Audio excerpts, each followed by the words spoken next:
आगरा में हुई एक शादी की काफी चर्चा हुई थी, लेकिन 5 महीने बाद खबर आती है कि दुल्हन की हत्या हो गई है और वह 2 महीने की गर्भवती भी थी। लेकिन जब इस कहानी का सनसनीखेज खुलासा सामने आया तो लोग भी दंग रह गए। आज की कहानी है आगरा शहर की। न्यू आगरा एरिया में नगला हवेली इलाका है। यहाँ रिटायर्ड शिक्षक साहब सिंह चौधरी का परिवार रहता है। परिवार में साहब सिंह की बुजुर्ग माँ, पत्नी और बेटा उपेंद्र है। उपेंद्र कार वॉशिंग सेंटर चलाता है। सिकंदरा स्थित लोकरेड़ा करके एक गांव है। यहाँ भूरी सिंह का परिवार रहता है।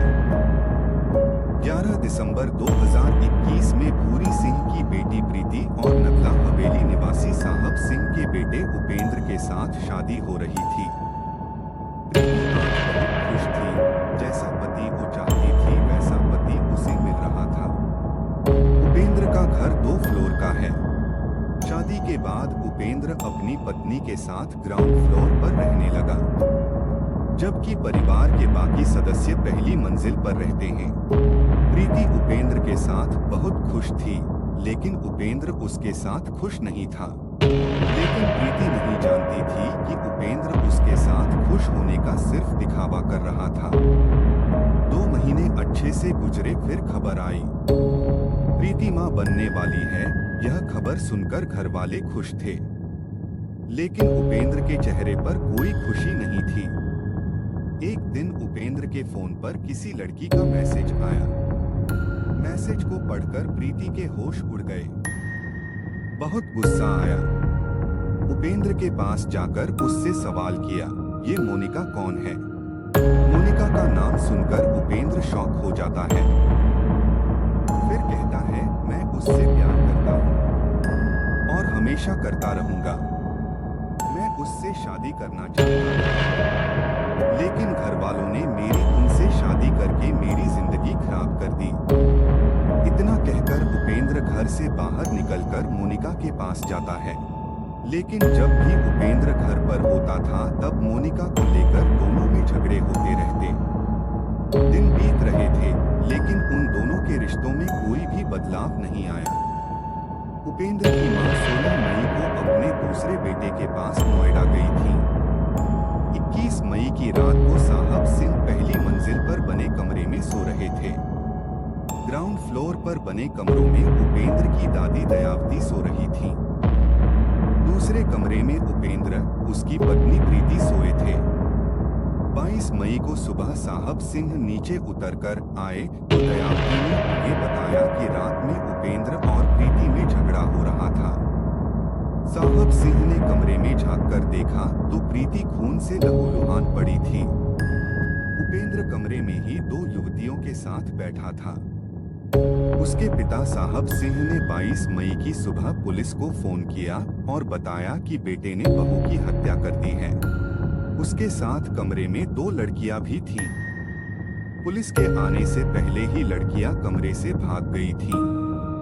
पुलिस ने आरोपी पति उपेंद्र को हिरासत में लिया था। उसने पूछताछ में हत्या करना कबूल कर लिया। उसने अपनी प्रेमिका मोनिका भारद्वाज और उसकी सहेली पल्लवी भी शामिल होने की बात कही। सीओ हरिपर्वत एएसपी सत्यनारायण ने बताया कि उपेंद्र से पूछताछ के बाद पता चला कि वह मोनिका से 6 साल से प्यार करता है। उपेंद्र के घर वालों को ये रिश्ता मंजूर नहीं था। उपेंद्र कुछ आगे चल के गलत कदम ना उठाए, इसीलिए घर वालों ने उसकी शादी जबरन प्रीति से करा दी। लेकिन जब मोनिका को उसके शादी के बारे में पता चला तो वह उपेंद्र से गुस्सा हो गई। इस पर मोनिका से कहा था कि वह जल्द तलाक दे देगा, मगर घर वालों के वजह से ऐसा नहीं कर सका। इसको लेकर उनका कई बार विवाद भी हो गया था। इस विवाद से चलते 15 दिन पहले उपेंद्र ने पत्नी की हत्या की योजना बनाई। उसने मोनिका को भी इस बारे में बता दिया। 21 मई शनिवार रात को उपेंद्र ने मोनिका को फोन किया। कहा कि घर आ जा, अब पत्नी को तुम्हारे सामने ही मारूंगा। पुलिस ने मोनिका और पल्लवी को भी हिरासत में ले लिया है। मोनिका से पूछताछ में पता चला कि दोनों रात के 11:30 बजे उपेंद्र के घर के बाहर आ गए थे। 1 घंटे घर के सामने ही रुके रहे। बाद में उपेंद्र ने दोनों को अपने कमरे में ले लिया। उसकी पत्नी प्रीति दूसरे कमरे में सो रही थी। उपेंद्र उसके गहरी नींद में होने का इंतजार करने लगा। रात तकरीबन 3:30 बजे वह उसके कमरे में गया। तभी पल्लवी भी पीछे से पहुंच गई। मोनिका को लग रहा था कि उपेंद्र पत्नी प्रीति को मारेगा नहीं, इसलिए उसने चाकू उससे लेकर खुद प्रीति की गर्दन पर प्रहार करने शुरू कर दिए। तीनों ने मिलकर उसकी हत्या कर दी। कुछ देर बाद मोनिका और पल्लवी जाने वाली थी, तभी उपेंद्र के पिता आ गए। उन्होंने दोनों को देख लिया। पल्लवी से पूछताछ में खुलासा हुआ कि पल्लवी को उपेंद्र और मोनिका ने 50,000 रुपए का लालच दिया था।